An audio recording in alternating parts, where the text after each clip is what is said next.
नमस्कार दोस्तों, स्वागत है आपका आपके अपने चैनल पर SCSS क्लासेस में। आज हम पढ़ेंगे कक्षा 10 विज्ञान का अध्याय 2 अम्ल, क्षारक और लवण। इस अध्याय में हम जानेंगे अम्ल क्या होते हैं, क्षारक क्या होते हैं और लवण कैसे बनते हैं। तो चलिए हम स्टार्ट करते हैं। हमारा चैप्टर 2 है अम्ल, क्षारक और लवण।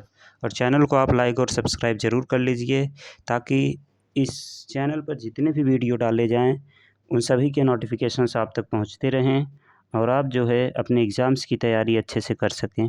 एक कम समय में आपको अच्छे मटेरियल इसमें प्रोवाइड किए जा रहे हैं, जिसको पढ़ कर के आप एग्ज़ाम में 90 से 95 नंबर आराम से ला सकते हैं। तो चलिए हम शुरू करते हैं। तो हमारा पहला टॉपिक है अम्ल। दोस्तों, सबसे पहले समझते हैं अम्ल यानी एसिड्स। तो अम्ल क्या होते हैं? अम्ल स्वाद में कैसे होते हैं? खट्टे होते हैं। अम्ल जो होता है वो नीले लिटमस को लाल कर देता है। अम्ल वे पदार्थ होते हैं जो कि जलीय विलयन में एक या अधिक H+ आयन उत्पन्न करते हैं। उदाहरण के तौर पर HCl हो गया, HNO3, H2SO4, CH3COOH, ये सारे हमारे अम्ल के उदाहरण हैं।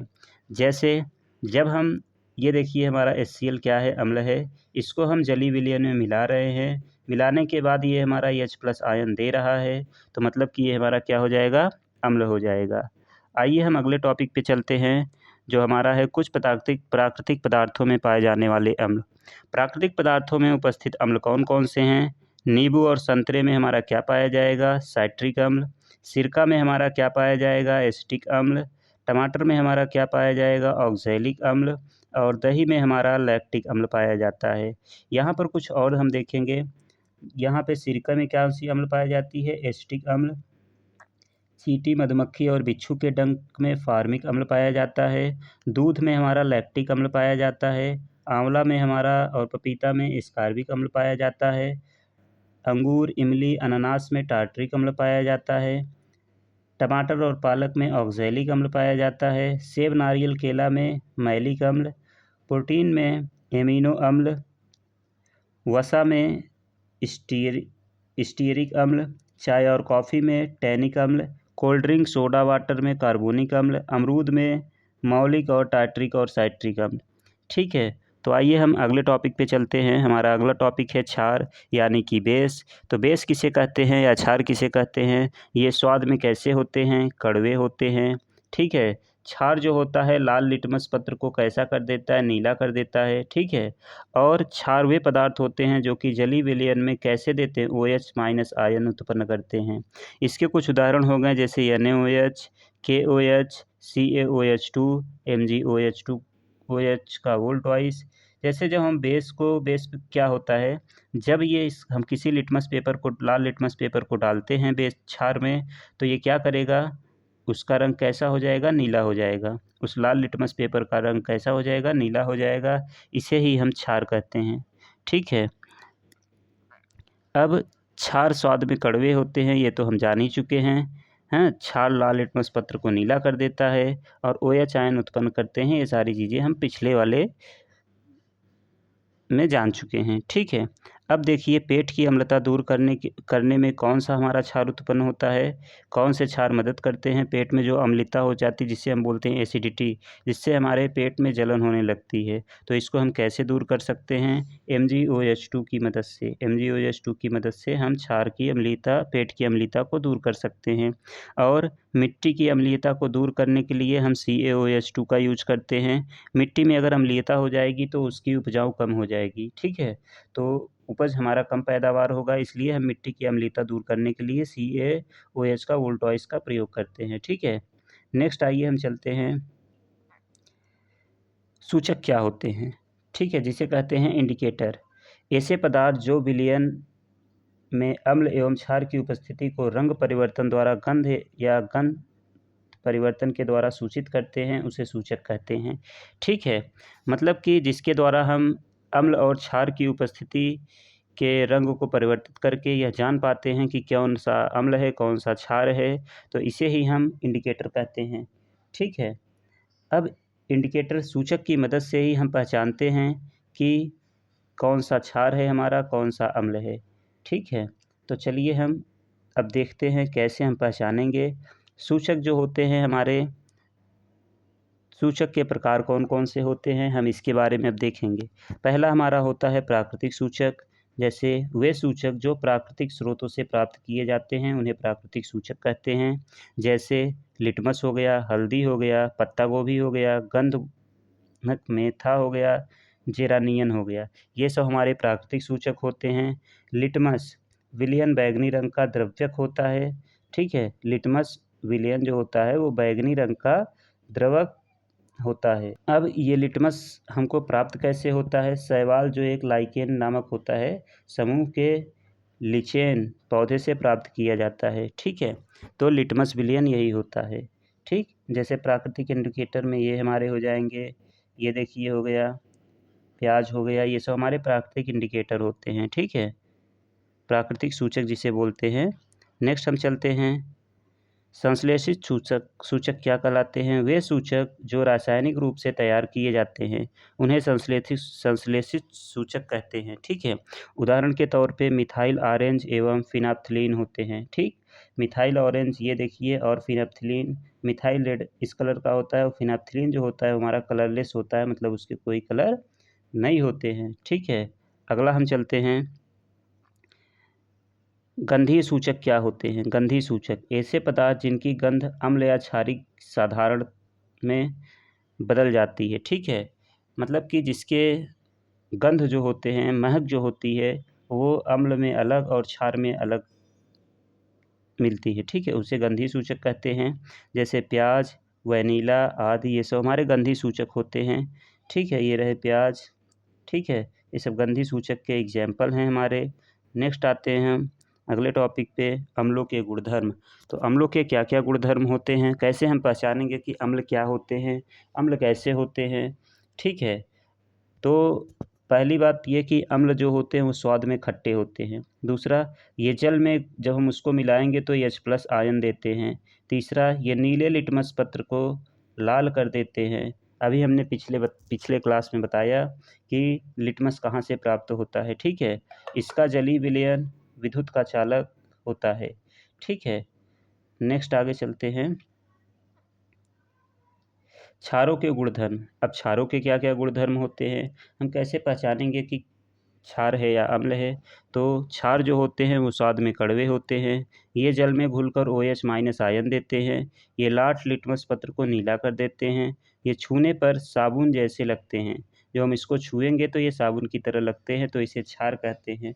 ठीक है, ये देखिए OH- दे रहा है ना पानी में मिलाने पर, तो ये हमारे क्षार हो जाएंगे। ठीक, अम्लों की धातुओं के साथ अगर हम अभिक्रिया कराएंगे तो क्या होता है? जब अम्ल की धातु के साथ अभिक्रिया की जाती है तो हाइड्रोजन गैस उत्पन्न होती है। ठीक है, जैसे धातु का जब हम तनु अम्ल के साथ अभिक्रिया कराते हैं तो धातु लवण प्राप्त होता है और हाइड्रोजन गैस निकलता है। क्या निकलेगा? हाइड्रोजन गैस उसमें से निकलता है, इसको हम ध्यान देंगे। ठीक है, जैसे एग्जाम्पल के तौर पे देखते हैं Zn+H2SO4, जब हम इन दोनों का आपस में अभिक्रिया करवाएंगे तो हमारा ZnSO4 निकलेगा और H2 गैस क्या होगा? बाहर निकल जाएगा। Fe+2HCl का जब हम आपस में अभिक्रिया कराएंगे तो FeCl2 बनेगा और H2 गैस इसमें से क्या होगा? बाहर की तरफ निकल जाएगा। ठीक है, नेक्स्ट हमारा टॉपिक है धातुओं की क्षारों के साथ अभिक्रिया। जब हम धातुओं की क्षारों के साथ अभिक्रिया कराते हैं तो क्या होता है, आइए हम देखते हैं। कुछ धातुएं जैसे जिंक हो गया, एल्युमिनियम हो गया, जब इनका हम क्षारों के साथ अभिक्रिया कर हाइड्रोजन गैस उत्पन्न करती हैं। इनकी सामान्य अभिक्रिया कुछ इस प्रकार की है, धातु प्लस क्षार मिलाएंगे तो क्या मेरा बनता है? लवण प्लस हाइड्रोजन गैस। तो हाइड्रोजन गैस इसमें से भी निकलता है, मतलब कि अगर हम धातुओं का किसी भी चीज़ों के साथ रिएक्शन करवाएंगे तो हाइड्रोजन गैस निकलना ही निकलना है। ठीक है, जैसे Zn+2AOH का जब हम आपस में अभिक्रिया कराएंगे तो हमारा Na2ZnO2 निकलेगा, मतलब सोडियम जिंकनेट, और उसमें से H2 गैस क्या होगा? बाहर की तरफ निकल जाएगा।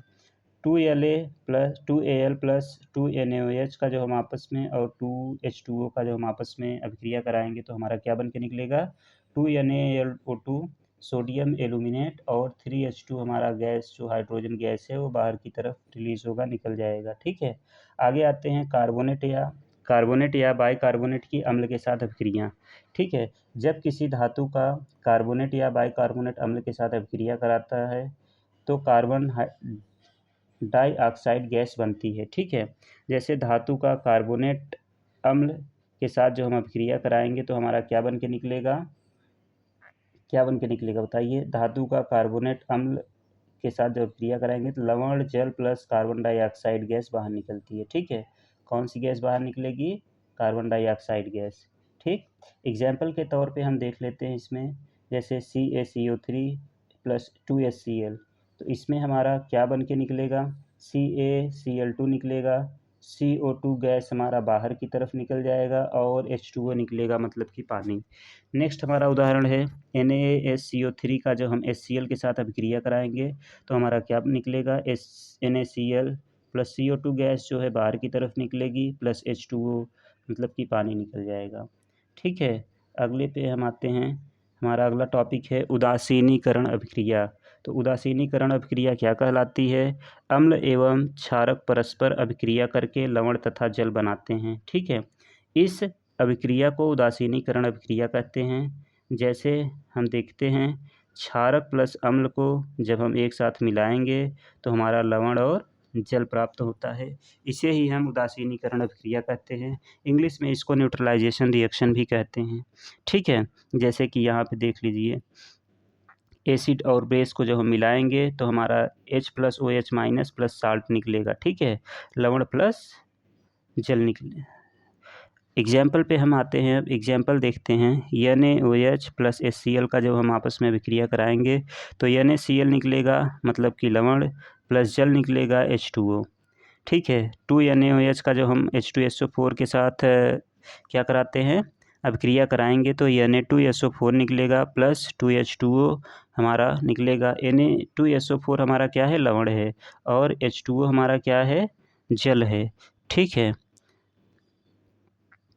नेक्स्ट आते हैं अम्लों के साथ धात्विक ऑक्साइडों की अभिक्रिया। ठीक, अब अम्लों के साथ हम किसकी अभिक्रिया करवाएंगे, धात्विक ऑक्साइडों की अभिक्रिया करवाएंगे। क्षारक एवं अम्ल की अभिक्रिया के समान ही धात्विक ऑक्साइड अम्ल के साथ अभिक्रिया करके लवण एवं जल बनाते हैं। ठीक है, जैसे धातु ऑक्साइड का जो हम अम्ल के साथ अभिक्रिया कराते हैं तो हमारा लवण प्लस जल प्राप्त होता है। क्या प्राप्त होता है, लवण प्लस जल प्राप्त होता है। ये देखिए जो चीज़ें लिखी हुई हैं ना, ये अगर आप याद कर लेंगे तो बहुत ज़्यादा हेल्पफुल हो जाएगा आपको सारी चीज़ें याद करने में। ठीक है, तो ये जो रिएक्शन लिखे गए हैं, धातु ऑक्साइड प्लस अम्ल मिल करके आपस में क्या बनाएंगे, लवण प्लस जल।